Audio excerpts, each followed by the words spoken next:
privilégio estarmos reunidos na presença do Senhor, amém? Amém. Para o Filho de Deus é sempre uma alegria estar na casa do Pai. É como o filho que está viajando e volta para a casa do Pai, se sente bem, se sente à vontade, mas não somente isso, ele também abre o coração, ele fala dos seus desafios, fala das suas mazelas, das suas dificuldades, mas também fala de alegrias.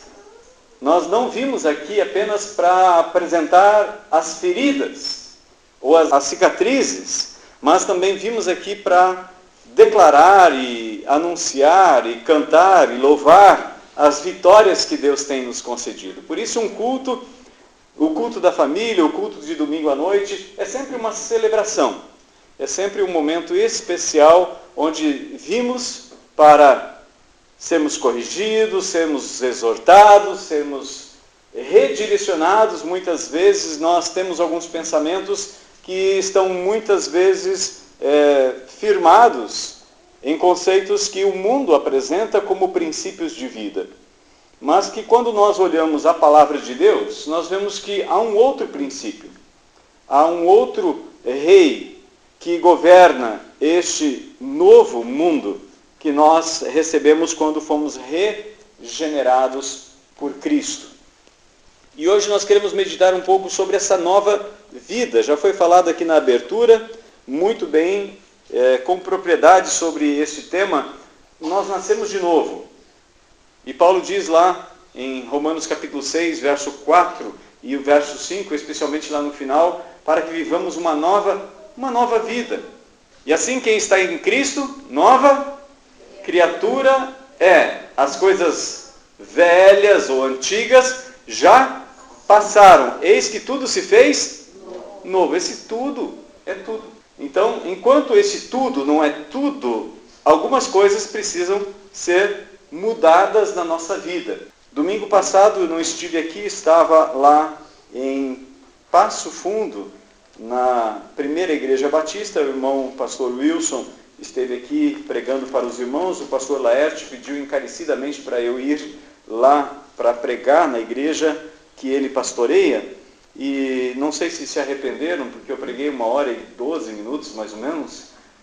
Tão cedo eles não me convidam lá de novo, mas eu não quero me tornar muito prolixo, né? Não é coisa de gaulês, é muito estendido aqui com vocês. Então, se der 1 hora de pregação, 1h10, vocês levantam a mão, ok? Não, antes disso a gente quer encerrar nossa celebração aqui com a palavra do Senhor. Nós vimos aqui, adoramos o Senhor, trouxemos dízimos e ofertas, e agora parte do nosso culto é ouvir a parte daquilo que Deus tem para o meu coração e para o seu coração. Nós viemos aqui não somente para oferecer algo ao Senhor, mas também receber algo do Senhor. Por isso nós trazemos muitas vezes nossas mazelas, nossas feridas que precisam ser atadas, untadas, precisam ser cicatrizadas, mas também nós vamos daqui com um bálsamo do Senhor para mais uma semana de batalha, de lutas, e assim a gente pode enfrentar o mundo que nos cerca de cabeça erguida. Abra então a sua Bíblia em 1 Pedro capítulo 1. Primeiro livro, ou primeira carta do apóstolo Pedro, capítulo 1, versos 3 a 5. Na medida em que você for encontrando o texto, eu te peço para que se coloque de pé. E se você vê alguém perto de você que não tem uma Bíblia, compartilhe a palavra com ele, permita que ele acompanhe a leitura da Bíblia junto com você. 1 Pedro capítulo 1, versículos 3 a 5. Todos têm o texto? Amém? Diz assim a palavra do Senhor: Bendito seja o Deus e Pai de nosso Senhor Jesus Cristo, que nos regenerou para uma viva esperança, segundo a sua grande misericórdia, pela ressurreição de Jesus Cristo dentre os mortos, para uma herança que não perece, ou imarcessível, conforme algumas traduções, que não murcha, não se contamina, nem se altera, reservada nos céus para vós, que sois protegidos pelo poder de Deus, mediante a fé, para a salvação, preparada para se revelar no último tempo. Vamos orar. Querido Deus, em nome do Senhor Jesus, nós oramos agora, pedindo ao Senhor que abra nossa mente, nosso intelecto, para que não somente o intelecto nosso absorva a Tua palavra, mas espiritualmente nós sejamos alimentados pela palavra do Senhor. Paulo nos diz, não vos embriagueis com o vinho que leva à dissolução, mas enchei-vos do Espírito Santo. O Espírito Santo também governando a nossa vida, vai nos conduzir não para a dissolução, mas para a construção de uma vida íntegra na presença do Senhor. Pai, no nome precioso de Jesus, que cumpriu a Tua vontade cabalmente, item por item, do começo ao fim, integralmente, e está sentado à Tua direita. E esta palavra de Pedro para nós, Pai, vem carregada de promessa. Por isso nós queremos nos apropriar dessas promessas que estão aqui diante de nós, para que ao sair daqui, o inimigo não lance no nosso coração, na nossa mente, a semente da dúvida quanto ao Teu amor, quanto à Tua graça, quanto à comunhão que temos com o Teu Santo Espírito, que nos protege e nos defende, nos mantém na fé e na esperança, que é uma viva esperança. Em nome de Jesus, portanto, Pai, nós oramos assim, agradecidos por essa palavra. Fala ao nosso coração individualmente e também coletivamente como igreja do Senhor Jesus. Amém. Amém. Podem sentar. Nós queremos então meditar sobre esse tema diante deste propósito. 5 propósitos da regeneração. Pedro poderia trazer vários temas principais. Um deles é o fato de que nós somos peregrinos na terra. O peregrino é aquele que está de viagem, ele não é daquele país, ele está passando por aquele país, ele coloca uma mochila nas costas, ele não tem muitas coisas para carregar junto, porque isso atrapalha a sua caminhada. E Pedro, então, usando esta figura de linguagem, usa, no capítulo 1, verso 1, esse tema, somos peregrinos na terra. Mas Pedro também fala sobre outros temas que podem perpassar os 5 capítulos da sua carta. Um deles é a graça de Deus. A graça de Deus. Hoje de manhã no culto nós falamos sobre Dieter Bonhoeffer. Esse alemão pastor luterano, ele foi preso durante a Segunda Guerra Mundial porque ele se levantou contra a tirania de Hitler e dos seus aliados para anunciar e proclamar aquilo que estava errado, que estava sendo feito, e às vezes até em nome de Deus. Os judeus estavam sendo perseguidos e mortos porque eles julgavam que a culpa da morte de Jesus era dos judeus. E se esquecem que, e nós também muitas vezes nos esquecemos que foram os nossos pecados que mantiveram Jesus na cruz. E por causa da morte dele, nós fomos libertos, nós fomos resgatados. Outro tema que Pedro desenvolve bastante, e que foi o tema que me levou a tomar uma decisão ao lado de Cristo, mesmo eu já sendo pastor luterano, é o tema da regeneração, o nascer de novo. É aquilo que Jesus disse para Nicodemos: olha, você precisa nascer de novo. Do contrário, você não pode ver o reino dos céus, o reino de Deus. Nicodemos havia argumentado com Jesus que estava vendo o que Jesus estava fazendo. E Jesus contra-argumenta com ele, dizendo: se você não nascer de novo, você não vai ver aquilo que é mais importante, aquilo que é sublime. E é isso que Pedro, que provavelmente acompanhou aquela conversa naquela visita noturna de Nicodemos, que está registrado por João no capítulo 3, ele diz que nós temos uma herança que não murcha, imarcessível.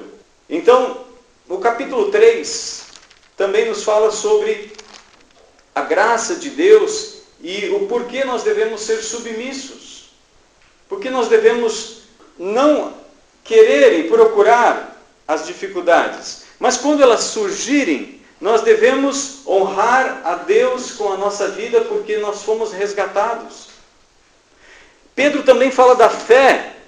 O capítulo 1, versículo 7, ele diz que esta fé que nos foi dada, ela é mais preciosa do que o ouro. Ainda que os homens neste mundo corram atrás do ouro, nós temos uma coisa que é mais preciosa que o ouro. Jesus, usando o exemplo nas parábolas, no capítulo 13 de Mateus, ele faz menção a 2 itens de extremo valor considerado pelo ser humano. Um tesouro enterrado na terra provavelmente seria ouro, por isso aquele homem foi e vendeu tudo que tinha para adquirir aquela propriedade. E ele também fala sobre uma pérola de grande valor. Ele está se referindo ao reino. Jesus não veio estabelecer uma nova religião, ele veio estabelecer um reino. E é por isso que ele venceu, subiu aos céus, está sentado à direita de Deus Pai Todo-Poderoso, de onde há de vir a julgar os vivos e os mortos. E até aquele dia da sua volta, ele está trabalhando, ele está governando. Paulo fala em 1 Coríntios, no capítulo 15, que convém que ele reine, que ele governe, até que todos os inimigos sejam colocados por debaixo do estrado dos seus pés. E o último inimigo a ser vencido é a morte. Pedro também fala sobre esse tema. Fala na segunda carta, ele fala sobre a volta de Jesus. Quando eu estava estudando esse texto e orando sobre este culto, me chamou a atenção aqui as 5 vezes que Pedro usa a preposição para. Eu falei comigo mesmo, no meu coração, Deus está querendo dizer alguma coisa aqui. Porque quando Deus repete algo, é porque aquilo é de suma importância. Tudo que Deus diz é importante, mas tem algumas coisas que aparecem como aqueles sinais na estrada, anunciando um trevo, uma curva perigosa ou algo que você está procurando, um endereço ou coisa parecida. E a preposição, ela tem esse propósito, nos indica para onde, ou direção, para onde devemos ir. Então, debaixo desse tema, 5 propósitos da regeneração. O capítulo 1 ainda, verso 23, ele fala de novo sobre regeneração. A regeneração acontece não por vontade humana. João capítulo 1, versículo 13, nos diz que aqueles que nasceram de novo, não nasceram conforme o ser humano nasce. Não é porque o pai e a mãe tiveram um casamento e aí vai gerar filhos daí. Não é pelo que o homem deseja, e não é pela vontade ou força do homem, mas é pela vontade de Deus. Então entra o versículo 14, ele diz, e o verbo se fez carne. E o verbo, a palavra de Deus, se faz carne em nós quando entra em nós e gera uma nova vida. E essa nova vida gerada não é conforme a semente humana. A semente humana, nós nascemos, hoje à tarde mesmo fui visitar um jovem de 19 anos que está vegetando desde o seu nascimento. Está acamado, necessita de cuidados, mais cuidados do que um bebê. Então, nós já nascemos, como já disse alguém, morrendo.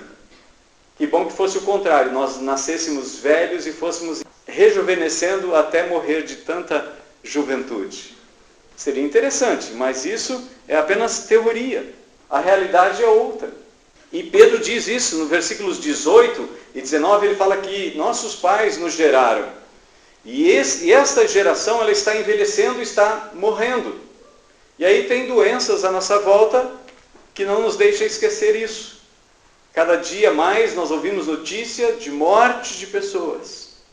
Quer seja por morte natural, ou por acidente, ou ainda por doenças. Mas no versículo 23 ele diz, fosses regenerados não de semente perecível, mas imperecível pela palavra de Deus que vive e permanece. Essa palavra semente é a palavra grega sporon, da onde vem a palavra semente esperma, onde se gera uma nova vida. A palavra de Deus também é comparada por Deus mesmo como uma semente que é lançada. Por isso Jesus usa uma parábola, uma comparação, para que nós possamos entender o que acontece com a semente. Em Lucas capítulo 8 ele fala sobre 4 tipos de terrenos. O primeiro terreno ele era tão duro que a semente caiu sobre ele e os pássaros vieram e comeram, não teve tempo de germinar. O segundo terreno é semelhante às pedras e com pouca terra, mesmo que germina, não consegue crescer, desenvolver nem produzir frutos. O terceiro terreno é semelhante a um terreno que não é zelado, que não é cuidado.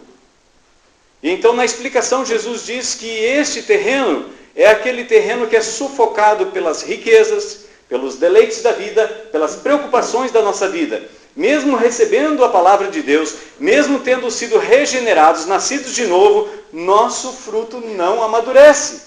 Mas tem um quarto terreno, que foi zelado, foi cuidado e que produziu a 100, a 60 e a 30. Marcos inverte a 30, 60 e 100.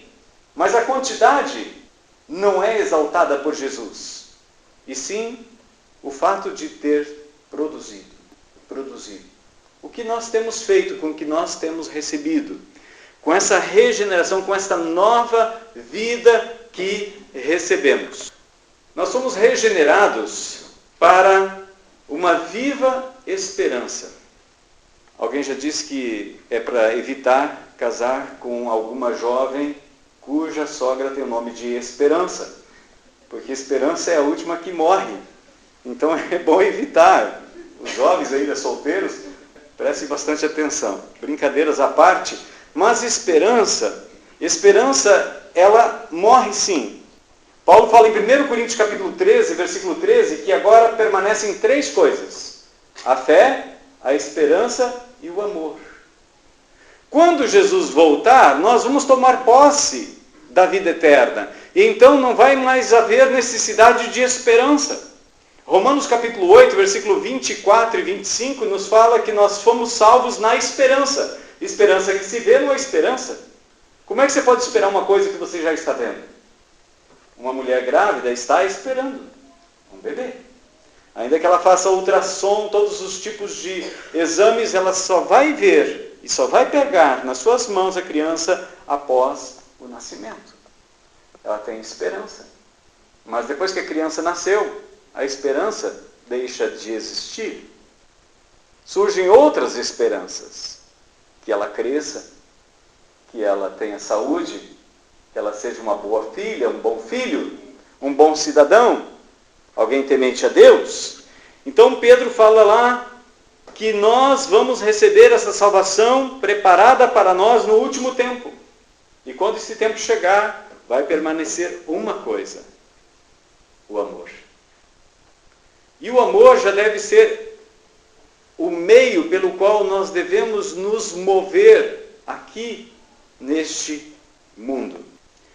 Uma viva esperança não é uma esperança limitada, mas é uma esperança que tem um propósito: a volta de Jesus, a vida eterna, a imortalidade. Segundo exemplo, o segundo propósito é que nós fomos regenerados para uma herança imarcessível. O propósito pelo qual nós fomos regenerados, primeiro, é para termos uma viva esperança. Uma pessoa que tem esperança, ela não fica acabrunhada, desanimada diante dos obstáculos que vêm. Porque ela sabe que algo melhor está lá adiante. Imagina que uma mulher fosse para a cozinha para fazer o almoço e aí ela começasse a imaginar todo o serviço que vai ter e depois de tudo isso ainda lavar a louça, guardar a louça, e ela não precisa fazer tudo aquilo, ou precisa. Se ela começar a pensar na dificuldade, no serviço que dá, ela vai desanimar. Não vai ter esperança. Mas se ela olhar para aquele fogão e para aquilo que ela tem e disser: eu vou preparar um alimento agradável para o meu esposo, para os meus filhos, ela vai fazer isso com esperança. Por isso nós temos que ter uma viva esperança, porque nós temos uma coroa que não murcha, uma esperança viva, que nós temos uma coroa, uma herança imarcessível, que não murcha. Quando os corredores nas Olimpíadas na Grécia corriam, eles recebiam uma coroa de louros, de folhas, e eram colocadas na cabeça. Simbolizava que era um primeiro lugar. Aquela coroa simbolizava o imperador, que era um. Mas a diferença da coroa do imperador para a coroa do corredor, ou do atleta, é que a coroa dele murchava. E Pedro está dizendo aqui que a coroa que nos aguarda, ela não murcha. Ela não murcha, ela não perde seu valor. Na minha tradução coloca algumas palavras a mais. Diz, para uma herança que não perece, não se contamina, nem se altera. É essa a herança que nós temos. Uma herança que não pode ser alterada. Talvez aqui na terra, quando uma família tem posses e um filho ou outro filho desejam mais do que o seu semelhante, do que o seu irmão, há brigas, há litígios, há problemas. E às vezes famílias que cresceram juntos, nasceram na mesma casa, do mesmo ventre, foram amamentados no mesmo seio, se tornam inimigas por causa de coisas perecíveis, coisas que se alteram. Mas nós não precisamos fazer isso, porque nós somos irmãos, herdeiros de uma herança que não murcha e que não pode ser alterada. Aquilo que é seu, ninguém vai colocar a mão. Pode ficar completamente tranquilo. Por isso que Paulo disse lá na segunda carta de Timóteo, no capítulo 1, versículo 12, eu sei em quem tenho crido. Eu sei que Ele é poderoso para guardar o meu depósito até aquele dia. Aquilo que você fizer, ninguém vai tirar de você. Quando Jesus disse em Mateus 10, 42, que até um copo d'água que nós damos a alguém por ser discípulo de Jesus, nós não vamos perder a recompensa, Jesus está falando sério. Então, tudo que você fizer nessa vida vai repercutir em glória na eternidade. As boas obras nos acompanham, elas não abrem a porta do céu, mas elas vêm junto conosco. E é isso que Pedro está falando aqui. Ele está falando da graça. Hoje de manhã falamos sobre Dieter Bonhoeffer, que falou que a igreja naquele tempo, em 1940, estava pregando, ou talvez anos anteriores também, uma graça barata. Uma graça barata. Sabe quando é uma graça barata? Que não tem preço nenhum, não tem valor nenhum. Só que Pedro não diz isso. Olha no capítulo 5, versículo 12. Quando nós estudamos um texto, nós precisamos ele ver no contexto geral, especialmente do mesmo autor. O que ele quis dizer com isso? Por que ele escreveu desse jeito? Para quem ele escreveu? Qual foi o propósito dele? Qual foi o propósito de Pedro falar sobre a regeneração? Primeiro, porque nós temos uma viva esperança. Segundo, porque nós temos uma herança imarcessível, que não murcha, em outras palavras. Fica mais fácil para lembrar. Uma herança eterna, se você quiser assim também chamar. Em 1 Pedro, capítulo 5, versículo 12, ele diz, por intermédio de Silvano, que foi um dos amanuenses de Paulo, aquele que escreveu muitas das cartas junto com Paulo, agora estava junto com Pedro. Paulo provavelmente já tinha perdido a cabeça, no bom sentido, já tinha sido decapitado, mas Silvano continuava sendo um instrumento útil na seara do Senhor. Então Pedro escreve essa carta com o auxílio deste fiel irmão. Ele diz assim, escrevo de forma abreviada, exortando e testemunhando que esta é a verdadeira graça de Deus, nela permanecei firmes.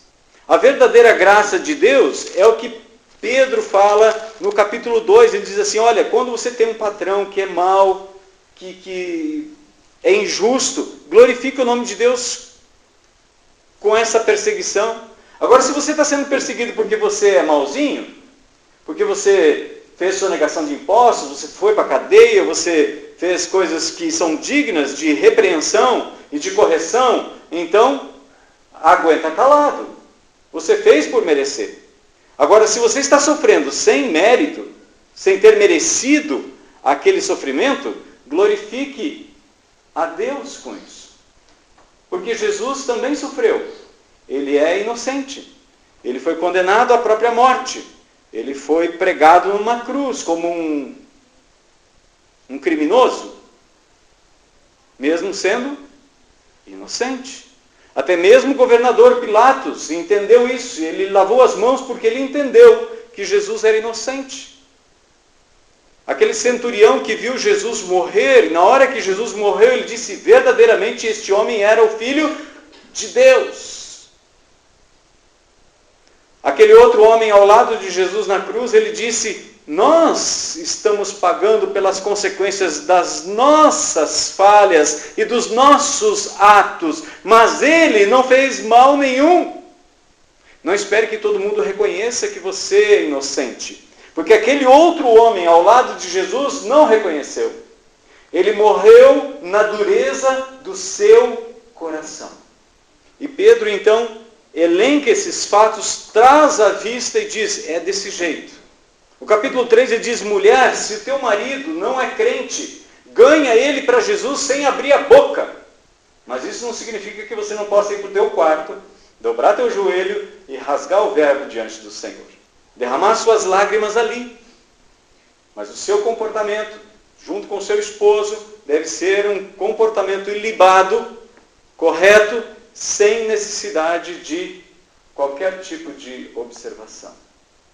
Marido, da mesma forma, se a esposa não é crente, seja honesto, seja cortês, seja honrado, guarda, protege, abençoa a vida da sua esposa, para que ela também se apaixone pelo mesmo Senhor que você ama. Porque o mandamento e o resumo do mandamento do Antigo Testamento não mudou para o Novo Testamento. O resumo dos mandamentos no Antigo Testamento era, amarás o Senhor teu Deus de todo o teu coração, de toda a tua alma, com todas as tuas forças, com todo o teu entendimento e ao teu próximo como a ti mesmo. São 5 mandamentos de amor. 5 mandamentos de amor. Talvez poderíamos resumir nas 5 linguagens do amor. Que no casamento, na vida familiar, no relacionamento no trabalho, na família, é muito necessário. É imprescindível. É imprescindível. Deus está trabalhando na nossa vida. Pedro fala isso no capítulo 4, se você olhar lá no versículo 17, ele está falando que Deus está trabalhando no seu povo, na nossa vida, naqueles que foram regenerados. Deus, como oleiro, não trabalha no barro que está lá no campo. Ele trabalha com o barro que está na olaria. É aquele barro que ele trabalha. Ele não vai trabalhar com o ímpio. Ele trabalha com o crente. Às vezes a gente está dentro da igreja e diz, Senhor, manda fogo, queime meu vizinho. É uma praga. Está me incomodando. Música alta e tal. Converte ele para pelo menos ele me deixar dormir. E a gente ora desse jeito às vezes. Eu já fiz oração assim. Até entender que, na verdade, Deus ama ele do mesmo jeito que me ama. E que eu devo ser na vida dele o que Deus é na minha. Deus nos deu exemplo. Deus nos amou primeiro. E nós éramos inimigos de Deus. E Ele nos amou assim mesmo. Deus quer trabalhar na sua vida, irmão. Deus quer trabalhar na sua vida, irmão. Deus quer trabalhar na minha vida. Somos nós que Deus está amassando. Ele está fazendo uma obra-prima. Se você vê o mundo, basta olhar a beleza do mundo. Será que alguém teria tanta criatividade para fazer tantas coisas maravilhosas? Se Deus fez isso com algo que vai ser passado pelo fogo, vai ser destruído, imagina o que Ele está fazendo com você. É um tesouro muito mais precioso. Pedro diz que a fé que nós temos é mais preciosa do que o ouro. E aqui ele diz no versículo 17 do capítulo 4, porque chegou a hora de começar o julgamento pela casa de Deus. E se começa por nós, qual será o fim daqueles que desobedecem ao Evangelho de Deus? Se na gente dói e a gente e dá aquelas gemidas assim, né? E dá uma ajeitada para cá, dá uma ajeitada para lá, e aí imagina onde é que vai comparecer o ímpio, aquele que não crê, aquele que rejeita a boa notícia do amor de Deus. O que Paulo fala em Romanos capítulo 2, versículo 4, você ignora que é a bondade e a misericórdia de Deus que te leva ao arrependimento? Deus é misericordioso, Deus é bondoso, Deus é longânimo. Ele espera que nós entendamos o seu amor. É com laços de amor que Ele nos atraiu, não é com chicotes. Mas quando ele nos atraiu, e todo filho que ele recebe, Hebreus capítulo 12, versículo 4 até o versículo 10, ele diz, todo filho que o pai recebe, ele corrige. Por quê? Porque ele quer abençoar mais. Ele entendeu que você disse, Senhor, eu te amo. E aí ele diz, eu te amo também. Eu não posso deixar você desse jeito, porque eu tenho algo maravilhoso para você. Uma herança que não murcha, que não perde seu valor, eterna. Eu tenho para dar nas suas mãos. Não se afaste de mim. Não se afaste de mim. Mas muitas vezes nós entramos na presença de Deus assim, com as mãos carregadas com coisas deste mundo. Somos muito materialistas tantas vezes e desprezamos e dispensamos os tesouros celestiais. A terceira lição que Pedro nos dá, a terceira preposição que está no versículo 4, é que a regeneração é para todos, mas nem todos querem. A regeneração é para todos. A graça de Deus é para todos. O desejo de Deus de salvação é para todos. Deus deseja que todos os homens sejam salvos e cheguem ao pleno conhecimento da verdade. A graça de Deus está sendo revelada a todos. A graça de Deus é incondicional. O amor de Deus é condicional. O amor de Deus está condicionado a uma pessoa. Se chama Jesus de Nazaré. Porque Deus amou o mundo de tal maneira que deu o seu Filho unigênito para que todo aquele que nele crer não pereça, mas tenha a vida eterna. O amor de Deus está condicionado à pessoa de Jesus e pelo seu sacrifício na cruz do Calvário. Graça barata quando nós dizemos que o amor de Deus é incondicional. Isso é graça barata. Deus me ama do jeito que eu sou. Não, Deus não te ama do jeito que você é. Deus quer mudar a sua vida. Deus quer transformar a sua vida. Essa é a vontade de Deus. Você quer um modelo de transformação? Olha para Jesus. Deus quer me tornar e te tornar semelhante a seu Filho. Romanos capítulo 8, versículo 29 e 30. Ele diz que nós estamos sendo trabalhados, moldados, por isso que nós fomos regenerados, nós nascemos de novo para sermos semelhantes a Jesus. Quando nós nascemos, nossos pais ficaram muito felizes e nos deram até nome. E até nos registraram. E depois nos deixaram herança. Porque eles tinham esperança de que nós seríamos cidadãos e cidadãs que honrassem o nome dos pais. Mas quando nós somos regenerados, criados a segunda vez, a diferença é que a herança que nós temos é eterna. O desejo do Pai Celestial é o mesmo, que nós o honremos, que nós nos alegremos, que este novo nome que Ele vai nos dar seja algo maravilhoso. Somos cidadãos dos céus. Somos cidadãos e herdeiros. A quarta é regenerados para a salvação. Aí aqui entra muita confusão para quem gosta de pensar de empréstimo. Sabe como é que a gente pensa de empréstimo? A gente pergunta, fulano, o que você acha disso? Aí o fulano dá a opinião dele e diz assim, faz sentido. Ele não quer queimar os neurônios, ele não quer queimar a pestana e chegar à conclusão. Ele pensa por empréstimo. Então, quando nós olhamos para Pedro, nós vemos que a salvação é um processo. A justificação pela fé é um ato forense. Deus bate o martelo e pronto. Mas a santificação é parte da salvação. E quando a gente dissocia uma coisa da outra, a pessoa diz assim, eu já criei em Jesus, já levantei a minha mão, agora a minha vida, quem cuida sou eu, não tem mais nada a ver com Jesus. É igual aquela semente que caiu na beira do caminho, no meio das pedras. Não está sendo trabalhado, não está sendo limpo e não vai produzir fruto. Em Hebreus, no capítulo 6, versículo 7 e versículo 8, o autor diz que, assim como a terra absorve a chuva que cai sobre ela produz. Uma terra que não chove sobre ela vira deserto. Mas a terra que recebe chuva, ela se torna fecunda. O que ela produz? Se aquilo que ela produz for espinhos e abrolhos, o seu destino é ser queimada. Mas se ela produz bons frutos, ela é zelada, ela é cuidada. Será que o autor aos Hebreus está falando de terra? Aqui está falando do coração da gente. Com certeza é a segunda opção.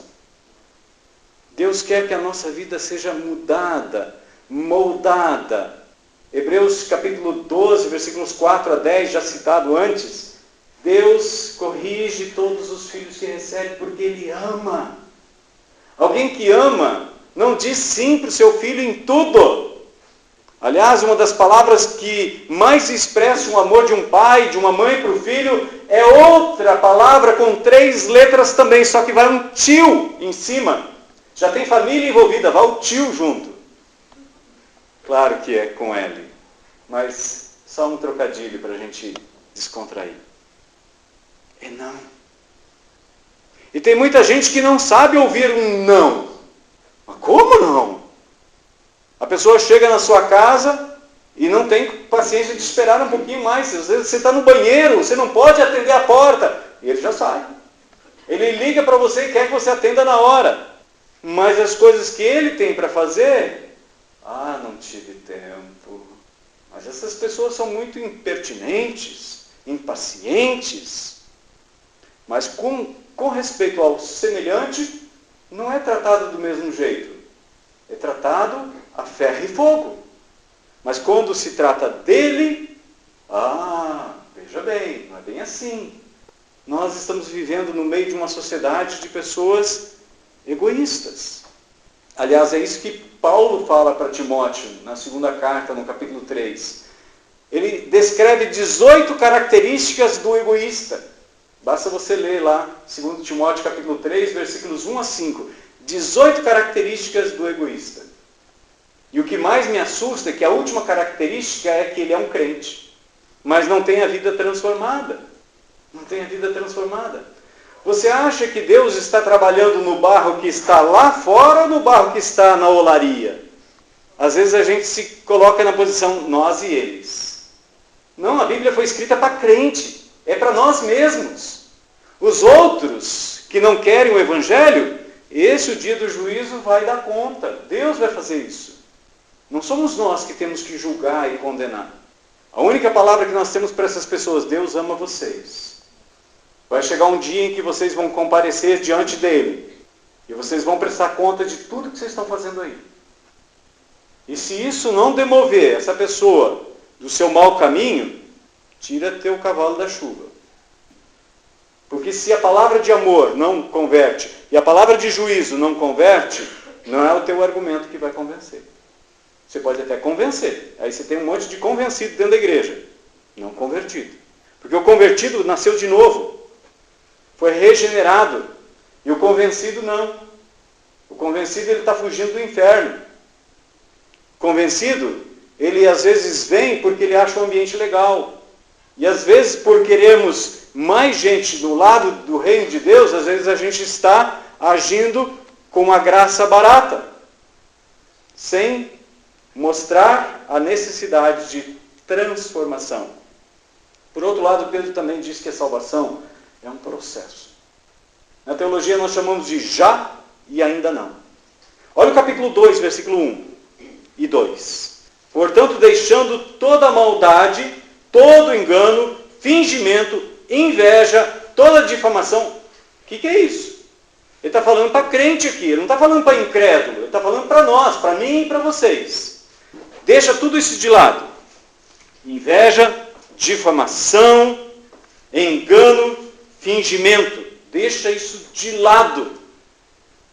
Se na nossa vida essas coisas estão presentes, elas precisam sair imediatamente. Verso 2. Desejai o puro leite espiritual. Agora vocês nasceram de novo. Vocês foram regenerados. Versículo 23 do capítulo 1. Vocês nasceram de novo. Agora vocês vão crescer. Uma nova vida. Vocês foram gerados pelo Espírito Santo. Não pelos seus pais humanos, mas pelo Espírito Santo. Assim como o Espírito Santo gerou em Maria a pessoa chamada Jesus de Nazaré, ele vai gerar no seu coração também esse novo nascimento. E agora você vai crescer. Então deseja isso. Tenha sede. Chore por isso. Não sei se vocês já repararam, mas a criança, mesmo com 2, 3 dias de nascido, ela já sabe chorar. Já viram isso? Eu não sei que é uma novidade para você, mas eu já vi isso acontecer. Os meus filhos choraram já quando nasceram. Aí depois, quando está mamando, eles ficam bem quietinhos, tranquilos. Quando eles estão bem alimentados, eles dormem, relaxam. Mas quando bater um pouquinho de fome, eles estão de novo, e choram. E choram as lágrimas. Não é choro de fingimento. Alguns depois aprendem rapidinho como serem fingidos. Ah, como eles aprendem isso tão rápido, eu não sei. Alguém deve ter ensinado no ventre. Não, já nascemos assim. Nós já nascemos com essa síndrome de inveja, difamação, fingimento, engano. E é isso que tem que ser afogado. É isso que tem que ser afogado, deixado de lado. O desejo do puro leite espiritual deve ser algo que nós devemos chorar por isso. Senhor, eu não vou deixar a sua presença antes que o Senhor me alimente o coração, a alma. Eu estou entristecido, eu não quero deixar esse lugar sem a alegria do Senhor, porque a alegria do Senhor é a minha força. Mas a gente vai para o serviço assim, e volta. E o outro dia pior. E a gente não busca o leite espiritual, a palavra de Deus, a presença gloriosa do Espírito Santo, a gente quer andar sozinho. Imagina uma criança recém-nascida se arrastando para fora do berço. Deixa que eu passo a minha papinha. Ridículo. Impossível. Precisamos chorar na presença do Senhor. Vai morrer. Vai ficar com inanição. Vai chorar até morrer. Mas Deus não é alguém como uma mãe que talvez possa se esquecer do filho que amamenta. A Bíblia diz que Deus escreveu o nosso nome, no capítulo 49 de Isaías, na palma da mão dele. Mas precisamos chorar. Precisamos desejar o leite espiritual. Para quê? A fim de crescerdes por meio dele para a salvação. Aí depois que a gente cresce um pouquinho, a gente pode deixar o alimento de lado. Hoje de meio-dia a gente fez aqui um delicioso churrasco, né, Gilmar? Oh, gostoso. Eu não sei vocês, mas eu pelo menos 2 a 3 vezes por dia eu tenho que comer. Não sei se acontece com vocês o mesmo, mas para mim é uma síndrome. Eu fui tomar banho agora de tarde, eu dei uma olhada na balança, 77,7. Anteontem eu estava com 75,9. Opa! Então não sei, acho que é o churrasco de hoje. Claro que a gente deve cuidar da nossa saúde. Mas a saúde espiritual deve ser a nossa maior preocupação. A maior preocupação. A salvação é um processo, irmãos. E é por isso que Pedro vai adiante. Ele diz, regenerados para a futura salvação. Ora, se eu criei no Senhor Jesus, já fui salvo e agora não preciso fazer mais nada, nós estamos esvaziando a vida cristã. Entre a porta que nós entramos no reino através de Jesus, até o alvo final lá, quando Jesus voltar, ou quando nós nos encontrarmos com Ele, tem o caminho. Mas infelizmente nesse caminho tem tanta casa na beira do caminho, que as pessoas estão fazendo uma minha moradia aqui, o outro já faz um comércio ali, para o outro que está passando para poder tirar. E assim o reino de Deus, o caminho da vida eterna se tornou, em muitos meios, um comércio. Ele está ali no caminho, não porque ele quer andar no caminho, mas porque ele quer se aproveitar do caminho. E isso é transformar o reino de Deus em algo comercial. 2 vezes Jesus faz um chicote de cordas, entra dentro do templo e Jesus, o Filho de Deus, zangado. Ele ficou zangado com os comerciantes, com aqueles que estavam negociando a palavra de Deus. E hoje o que nós mais vemos no mundo que nos cerca é comércio. Comércio da fé. Comércio da fé. Jesus não é o estacionamento, por outro lado, também, para que eu estacione nele e fique parado. Não, ele é o caminho. Significa ação contínua, até aquele dia quando nós vamos nos encontrar com o gracioso Senhor Jesus. Por isso, então, nós temos aí, regenerados para uma viva esperança, regenerados para uma herança que não murcha, fazemos parte desse povo. Essa regeneração é para todas as pessoas, não é apenas para um grupo seleto. Regenerados para a salvação e regenerados para o resgate futuro que vai acontecer quando Jesus vier em glória para buscar o seu povo. Jesus disse que os anjos vão andar de um lado para o outro dentro desse planeta, recolhendo os salvos e levando para as bodas do Cordeiro. Nós estamos preocupados com isso. Desejamos o genuíno leite espiritual para que por meio dele nos seja dado crescimento para a salvação. Existe um caminho longo. Nós não podemos ficar parados. Mas o amor de Deus, ele é incondicional ou ele é condicional? Ele é condicional. A graça de Deus é incondicional. A graça de Deus se revelou salvadora para todos os homens.